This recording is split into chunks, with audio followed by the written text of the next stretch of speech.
Baik, selamat malam sahabat Bung Denny dimanapun Anda berada. Selamat ketemu lagi di channel Teknisi Elektronik Indonesia Bung Denny. Di kesempatan hari ini, kebetulan saya lagi membongkar kulkas LG 2 pintu pakai modul.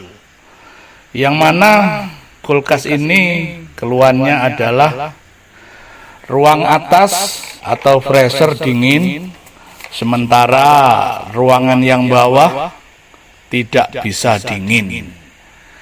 Oke, kita lihat. Langkah pertama adalah yang pasti sebagai teknisi kita siapkan obeng. Kita buka tutup freezer yang ada di ruangan atas, yang mana di dalam tutup freezer nanti terdapat banyak komponen, ada evap, ada kipas, juga ada termistor, juga ada heater. Langkah untuk membongkar atau membuka tutup freezer kita harus hati-hati. Kalau kita paksa nanti akibatnya juga bisa patah.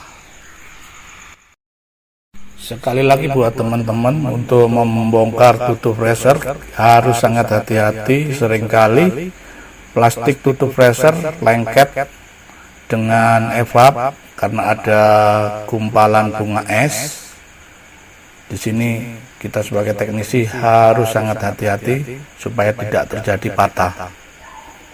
Saat ini pintu atau tutup freezer yang depan sudah kebuka, tapi tutup yang belakang masih ada. Sebelum kita buka tutup yang belakang, coba teman-teman perhatikan.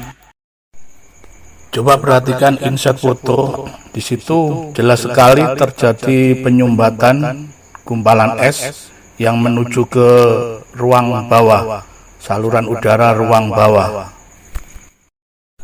Coba perhatikan, ini tutup freezer yang kedua sudah saya buka. Di situ jelas terlihat saluran udara yang menuju ruang bawah tersumbat. Itulah yang menyebabkan ruangan bawah kulkas tidak bisa dingin. Sahabat Bung Denny, yang saya pegang ini adalah termistor atau bisa disebut juga sensor defrost. Nah, yang ini namanya fuse defrost. Kedua alat ini kalau rusak bisa menyebabkan terjadi gumpalan es. Sahabat Bung Denny, setelah saya tes ternyata fuse defrost dalam keadaan bagus, dan yang rusak adalah yang saya pegang ini, yakni termistor.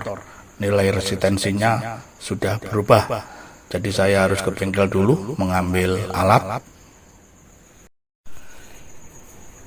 Ini namanya termistor atau sensor defrost. Perlu diperhatikan kalau teman-teman cari, pilih yang ori. Untuk termistor sendiri, karena termistor dijual tanpa dengan soket, jadi harus kita tetap pakai soket yang lama. Di situ harus kita solder yang kuat. Habis disolder, kita solasi yang rapi. Di sini solasi harus rapi agar tidak terjadi konslet aliran listrik. Setelah disolasi dengan rapi, termistor kita pasang. Jadi di sini menggunakan soket yang lama. Kita pasang, kita tancapkan kembali di bodi kulkas. Nah, di sini sekali lagi soket kita tetap menggunakan soket yang lama, soket bawaannya kulkas. Setelah soket termistor kita pasang, sekarang kita ngambil tutup freezer yang bagian dalam. Nah, sebelum kita pasang, jangan lupa soket kipas harus kita tancapkan dulu di bodi kulkas, karena di sini kipas menyatu di tutup freezer yang bagian dalam. Selanjutnya kita hidupkan kulkas. Kita cek apakah kipas berfungsi dengan baik dan benar. Kalau kipas sudah berfungsi dengan baik, kembali kulkas kita matikan, tutup freezer kita pasang di bodi kulkas. Setelah tutup freezer bagian dalam sudah terpasang, sekarang saya akan mengambil tutup freezer yang bagian luar. Kalau yang bagian dalam sudah terpasang dengan rapi, sekarang tinggal memasang tutup freezer yang bagian luar. Di sini juga harus hati-hati, pelan-pelan, supaya tidak sampai terjadi pecah. Nah, ini kebetulan tuan rumah juga bantu bersihkan bodi kulkas. Ini tuan rumah dengan menggunakan kain membersihkan bodi kulkas. Langkah selanjutnya saya pasang baut tutup bagian luar freezer. Ini ada 2 baut, sudah saya pasang. Setelah pemasangan tutup freezer bagian luar selesai, sekarang kita tinggal tes apakah kulkas menyala dengan baik atau dinginnya sudah normal.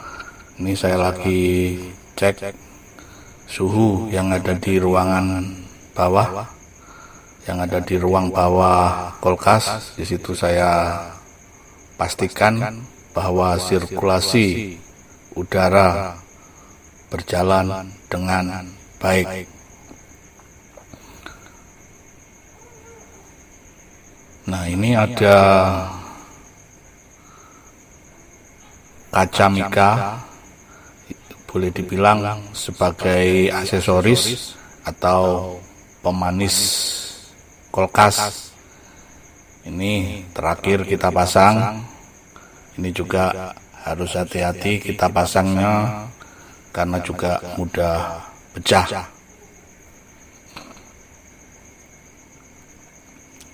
Jangan lupa selesai dipasang harus kita baut biar enggak jatuh.